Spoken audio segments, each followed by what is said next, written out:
Nomination চাই। হিন্দু মুসলিম ভাই ভাই, আরেকটু জোরে বলেন। সিরাজগঞ্জ ৩ আসনে বিএনপির মনোনয়ন প্রত্যাশী সেলিম জাহাঙ্গীরের পক্ষে একাট্রা হয়েছে তাড়াশের হিন্দু সম্প্রদায়ের মানুষ।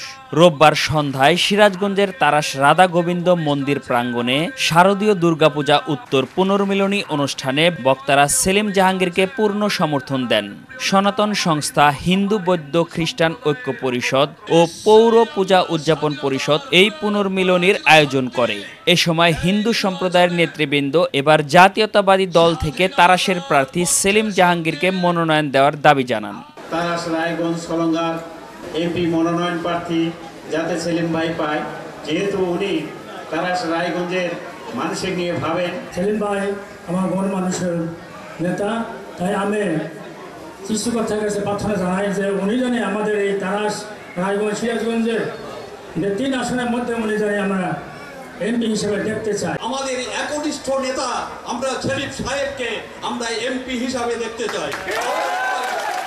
অনুষ্ঠানে প্রধান অতিথির বক্তব্যে জেলা বিএনপির উপদেষ্টা ও উপজেলা বিএনপির সাবেক সভাপতি সেলিম জাহাঙ্গীর হিন্দু সম্প্রদায়ের প্রতি কৃতজ্ঞতা প্রকাশ করে বলেন, এবার তাড়াশে হিন্দু মুসলমান ঐক্য হয়ে দাবি করেছে তাড়াশে এমপি মনোনয়ন দিতে হবে। আগামী জাতীয় সংসদ নির্বাচন খুব সন্নিকটে। আপনাদের বক্তব্যের মধ্য দিয়ে তাড়াশ উপজেলার সকল আদিবাসী এবং বর্ণ হিন্দু সম্প্রদায়ের পক্ষ থেকে অনেক বক্তব্য উঠেছে। আপনারা চান তাড়াশে স্বাধীনতার পরে একবারও বাংলাদেশ জাতীয়তাবাদী দল বিএনপির প্রার্থী মনোনয়ন দেয় নাই। এই বাংলাদেশ জাতীয়তাবাদী দলের যতবার বিএনপি নির্বাচনে অংশগ্রহণ করেছে, ভোট দিয়েছে, এমপিও বানিয়েছে, এবার তাড়াশের মানুষ হিন্দু মুসলমান ঐক্যবদ্ধ হয়ে দাবি করছে তাড়াশে এমপি মনোনয়ন দিতে হবে।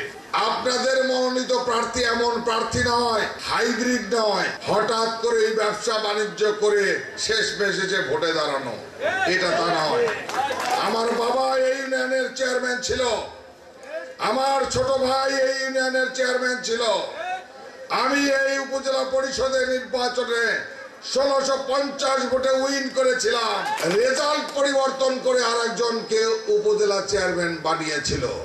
আমি যেদিন উপজেলা চেয়ারম্যানে দাঁড়িয়েছিলাম, আদিবাসী ভাই বোনেরা আমার ছবি ঘরের ভিতরে টাঙ্গিয়ে রেখে আমাকে এককভাবে সম্পূর্ণ ভোট দিয়েছে। আমি তার জন্য কৃতজ্ঞতা পোষণ করছি। জামায়াতের সমালোচনা করে তিনি বলেন, সেদিনও যারা এই স্বাধীনতার বিরোধিতা করেছিল, হিন্দুদের বাড়ি দেখিয়ে দিয়েছিল, তাদের বাড়িতে আগুন জ্বালিয়েছিল, আজকে তারা সাধু সেজে তাদের মনোগ্রাম থেকে আল্লাহর নাম মুছে দিচ্ছে, যাতে মানুষ বুঝে যে আমরা আর আগের মতো নাই। ওই ছবিতে নাম মোছা না মোছায় কিছু আসে যায়?